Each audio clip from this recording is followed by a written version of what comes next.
Bonjour, je suis Caroline Gaine, je travaille chez Arte et je développe depuis quelques mois un nouveau service qui sera lancé dès la rentrée 2019, donc dans quelques jours. Un service qui s'appelle Fovea et qui a la particularité d'être un service 100% accessible.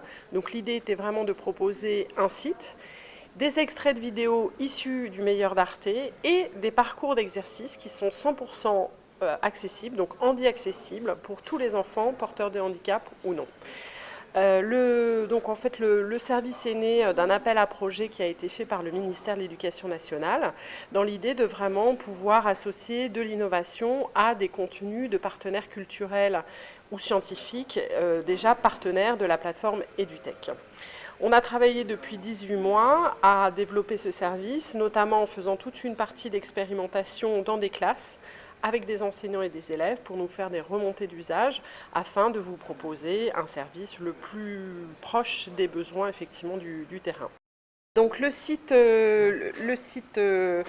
sera accessible, donc, comme j'ai déjà dit, dès la rentrée, soit via le portail EduTech, soit depuis le médiacentre de votre ENT, sachant que l'inscription bien sûr est gratuite.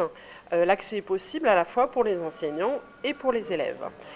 Le service donc, qui sera compatible pour tous les ordinateurs mais également pour les tablettes propose donc différentes thématiques qui sont principalement centrées pour le cycle 3 mais qui, on va le voir, peuvent être aussi utilisées avec les plus grands. Aujourd'hui, on va trouver 3 thématiques différentes: la découverte des religions, la découverte de nouvelles cultures et de modes de vie, et également une thématique autour de venir d'ailleurs, où on va pouvoir effectivement travailler autour de la thématique de l'immigration, de l'intégration dans notre société.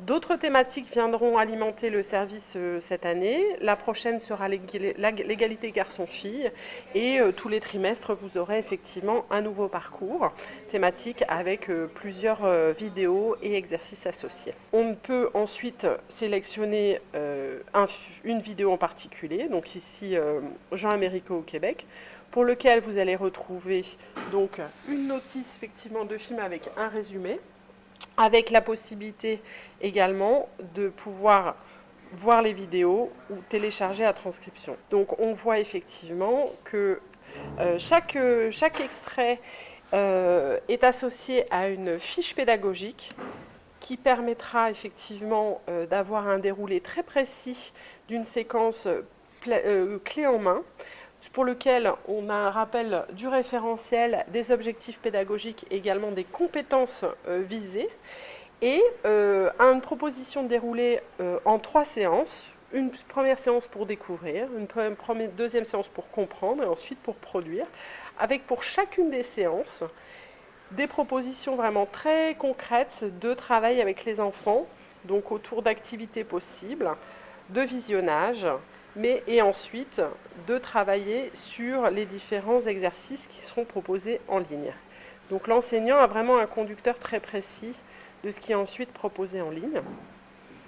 Donc sur chaque vidéo, vous avez la possibilité d'activer ce lecteur qu'on veut universel, puisqu'il propose toutes les versions linguistiques disponibles pour permettre effectivement une accessibilité totale, quel que soit le handicap de l'enfant. Donc on va travailler effectivement avec la possibilité d'activer des langues. Donc vous avez l'audio-description pour les aveugles et les malvoyants, le langage parlé complété ou la langue des signes pour les enfants sourds.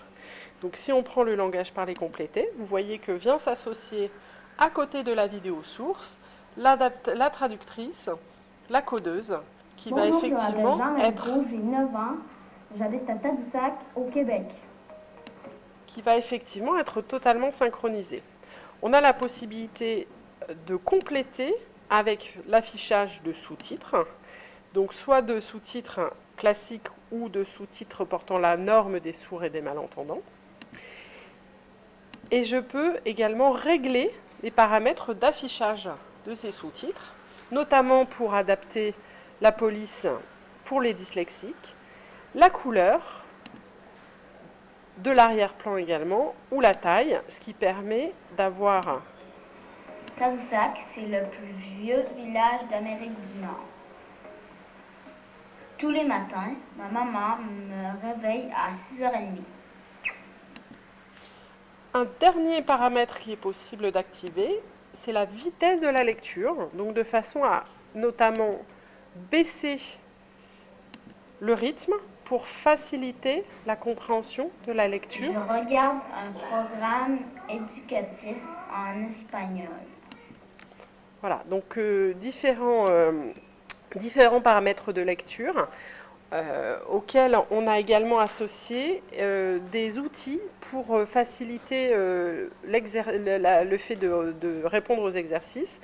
Notamment, vous avez la transcription qui permet effectivement, comme on le voit ici, de pouvoir directement accéder au texte de l'intégralité de la vidéo et qui est surligné en mode karaoké au fur et à mesure de la lecture. Donc un lecteur universel, comme on le voit, grâce aux paramètres de lecture, et également au fait qu'il est bien sûr 100% accessible au clavier. Donc les enfants non-voyants peuvent tout à fait manipuler ce lecteur vidéo. Donc associé au lecteur vidéo, on propose des parcours d'exercices. Donc je peux démarrer effectivement mes exercices. On voit effectivement que le parcours est scandé par un fil d'Ariane qui me permet de voir que j'ai 5 exercices proposés. Et chaque exercice donc, propose une consigne, à la fois écrite mais également sonore, donc qui peut être activée, lue par les lecteurs d'écran. Et avec différents types d'exercices. Donc ici, on a effectivement la possibilité de remettre dans l'ordre chronologique l'histoire de la vidéo, qui peut être fait soit en glisser-déposer, soit avec effectivement des alternatives au niveau du clavier pour les enfants non-voyants.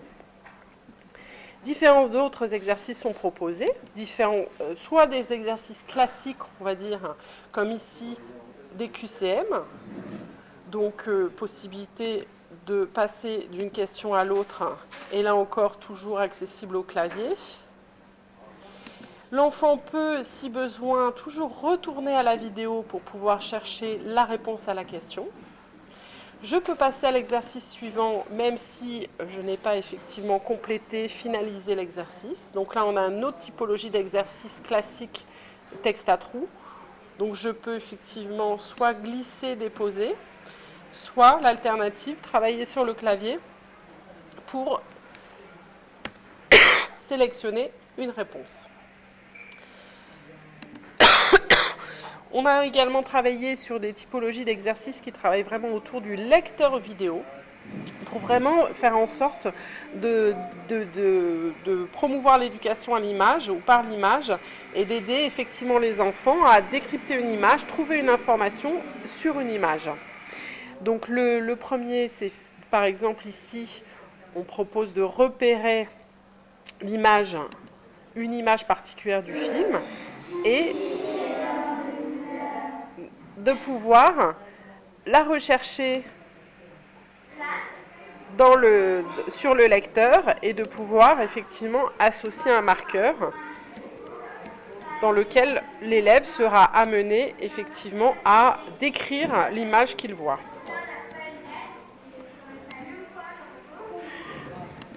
De la même façon, on a un exercice qui propose de répondre à des questions directement dans la vidéo. Donc là, le principe de répondre à la question « Dans quelle ville habite Jean Américo ?», de pouvoir rechercher le moment où effectivement la réponse apparaît et de pouvoir écrire dans le marqueur la réponse au bon endroit sur la vidéo. Ce qui permet de vraiment travailler les compétences, des compétences un peu classiques également au niveau linguistique écrite ou orale.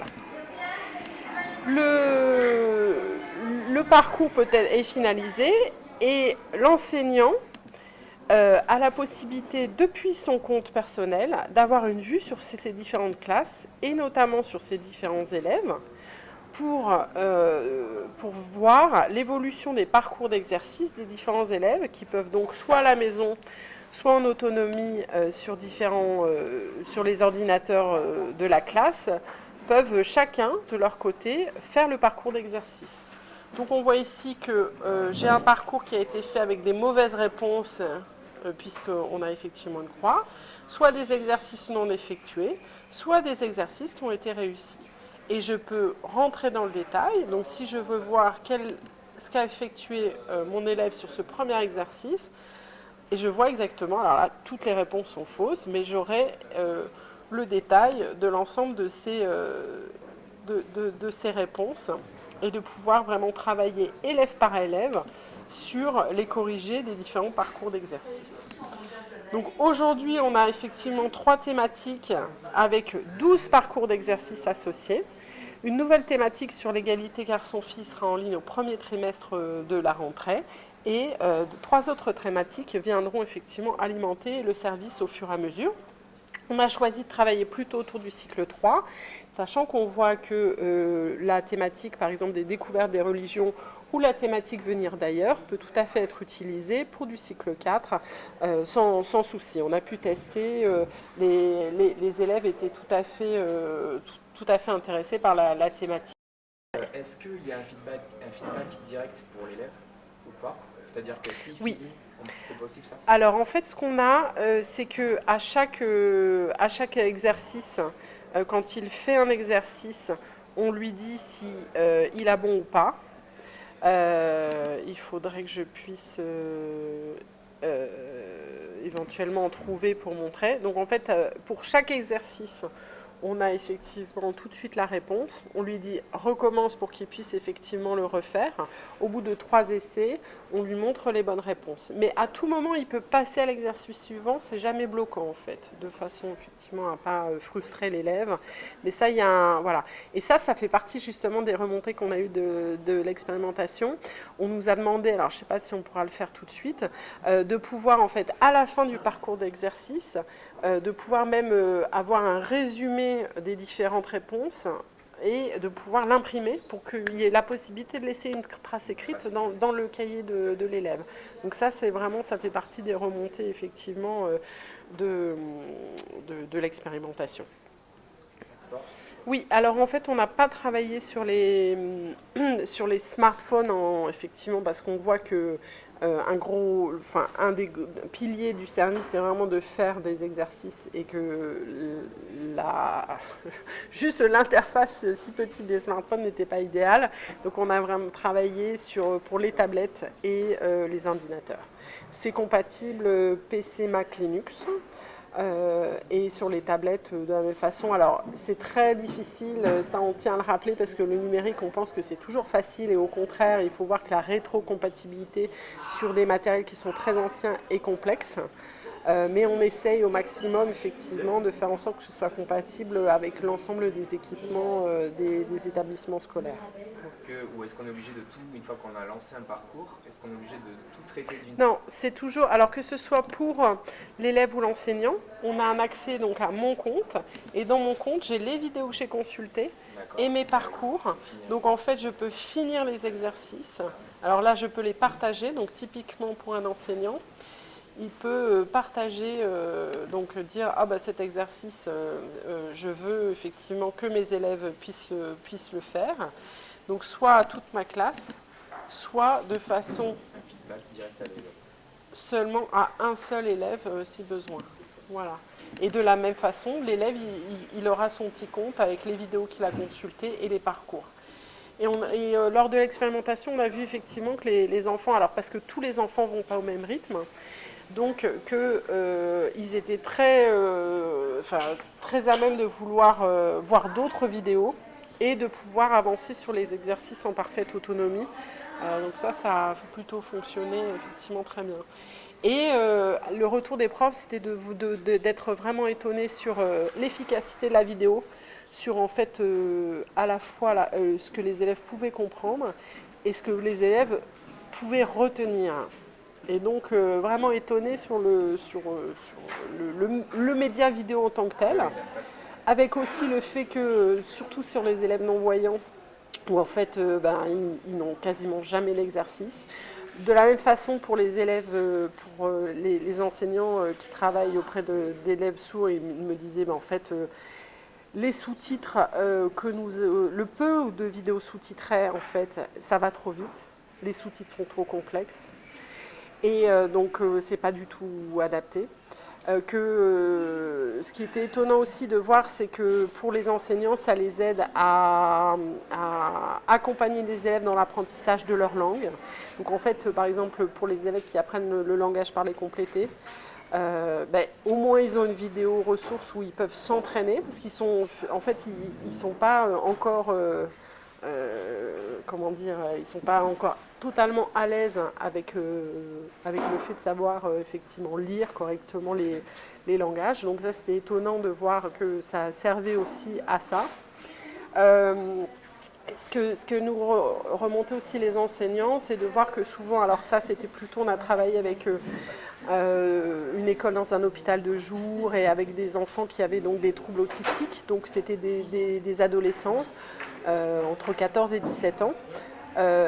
Et les enseignants disaient, en fait c'est la première fois qu'on a du coup des vidéos qui sont adaptées aux âges de nos élèves, puisqu'ils sont ados et on ne veut pas travailler avec eux sur des vidéos de bébés. Et par contre, avec des outils qui sont effectivement adaptés à leurs capacités, puisque là, on était autour d'enfants qui avaient des capacités de CE1, CE2, donc ils étaient vraiment au tout début de la compréhension en fait, de ce qu'ils pouvaient entendre, de la façon dont ils pouvaient écrire. Et le fait que ce soit effectivement totalement personnalisé, que chaque enfant pouvait aller à son rythme, et puisse effectivement ralentir notamment la vidéo, c'était très très utile pour eux. Et on a été, vraiment l'accueil des enseignants spécialisés était très très bon en disant enfin on a des vidéos pour faire progresser les élèves sur des thématiques qui correspondent à leur âge. Et alors, je ne sais pas si c'est possible, mais est-ce qu'à terme, l'enseignant sur ces thématiques-là pourra modifier un exercice? Alors ça c'est effectivement quelque chose qu'on a proposé au ministère, puisque on l'a rappelé, c'est un projet qui a été financé à 50% par le ministère. On a été également soutenu par la MGEN qui nous a vraiment bien aidé pour compléter le budget, et puis Arte qui a finalisé. Et on proposait au ministère d'aller plus loin et de permettre en fait deux choses. Soit de partir d'un parcours existant et de pouvoir modifier ce parcours, donc que ce soit dans l'énoncé, dans les réponses, enlever certains exercices pour rendre le parcours plus court, mais travailler sur l'existant. Ou alors, deuxième possibilité, créer son parcours de zéro. Donc en fait, d'avoir un petit module qui dit moi je veux faire un parcours avec 5 exercices, mon premier exercice c'est je veux que ce soit un QCM, je peux tout rédiger, et donc en fait d'avoir que l'enseignant ait accès à toutes les typologies d'exercices et qu'il choisisse, et que de A à Z il puisse vraiment construire son exercice. Donc on a fait une proposition, on espère qu'on arrivera à débloquer le budget cette année pour pouvoir le proposer l'année prochaine. Mais ça, ce serait vraiment super. Après, avec l'utilisation déjà, une appropriation déjà de l'outil qui existe. Voilà, ouais. Et ce qui était intéressant, et c'était une demande du ministère, c'est qu'on puisse d'une part développer en open source ce qui a été fait pour le lecteur vidéo. Donc toutes les briques d'accessibilité peuvent potentiellement être prises par quiconque qui sait à peu près lire, développer correctement. Et l'autre point, c'était important aussi pour le ministère que ce qui est développé là puisse être utilisé dans d'autres cadres. Donc typiquement Arte qui a d'autres services, que ce soit pour l'éducation nationale, mais aussi auprès de la lecture publique dans des médiathèques. On étudie le fait de pouvoir travailler, reprendre le principe des parcours d'exercice dans d'autres services, de façon à ne pas réinventer la roue, de ne pas jeter l'argent public par les fenêtres, et de voir que l'argent qui a servi, parce qu'on est quand même sur des budgets assez conséquents, on est autour de plus de 400 000 € sur ce budget, mais que ça serve aussi sur d'autres services, et que ça porte aussi pour la formation des enseignants et des élèves.